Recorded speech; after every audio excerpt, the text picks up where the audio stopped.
আপনারা সবাই আজহারির নানা গোলাম সারোয়ার সাইদি হুজুর নাম শুনছেন? এই যে আমার দিকে তাকান, আমার মুখে এটা কি? উনি তো মুরব্বী মানুষ, হ্যাঁ?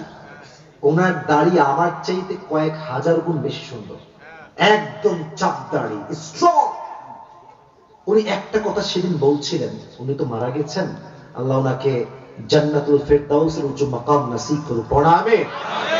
উনি বলছিলেন একজন ছেলে তার বাবার কাছে সাইকেল চাচ্ছে, আব্বা সাইকেল দাও, সাইকেল দাও, সাইকেল দাও। আব্বা প্রত্যেক দিন বলে সাইকেল হবে না, টাকা নাই, টাকা নাই, টাকা নাই, টাকা নাই। চাইতে চাইতে চাইতে চাইতে একদিন আব্বা বলছে তোকে আজকে সাইকেল কিনে দিয়ে ছাড়বো। সাইকেল কিনে দিয়েছে। তো উনি বললেন আল্লাহর কাছে দোয়া কবুল করাতে চাইলে আব্বা আম্মার খেদমত করতে থাকো, আল্লাহর কাছে দোয়া করতে থাকো, একদিন না একদিন তোমার দোয়া কবুল হবেই হবে। আল্লাহ আমাদের সকলের দোয়াকে কবুল করো, সকলে পড়া আমিন। বলেন আমাদের জাতির পিতার নাম কি?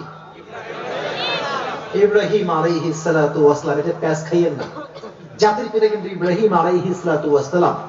উনি এখানে হয়তো বা অনেকে বিবাহিত আছেন, দেখবেন বিয়ের পরে ঝামেলা থাকে। আমি কি মায়ের পক্ষে যাব না বউয়ের পক্ষে যাব? আরে জিজ্ঞেস করে আগে বলে ঝামেলা আছে না নাই? আগে কয়ে মায়ের পক্ষে, বউ কি বাদ নাকি রে? বউকে বাদ দেওয়া যাবে না, মাকেও বাদ দেওয়া যাবে না। বীর পুরুষ তো সেই পুরুষ যে এক হাতে মাকে কন্ট্রোল করে, এক হাতে বউকে কন্ট্রোল করে। এটাই বাস্তবতা। শেখ আহমদুল্লাহ নাম শুনছেন?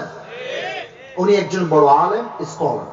উনি সেই দিন বলছিলেন বউ এবং মাকে কন্ট্রোল করবেন কেমন করে। ছোট্ট একটা টিপস বললেন, and I am sharing that tips with you all. সবাইকে বলছি। উনি বললেন আপনি বাসায় ফিরে আসছেন, মা বলছে তোর বউ খুব বদমাইশ, এইটা করেছে, ওইটা করেছে। আপনি সঙ্গে সঙ্গে ওরে মা তাই না, আজকে খবর আছে, দেখে নিব ওকে আজকে। এই কথা বলে মায়ের থেকে বিদায় নিবেন।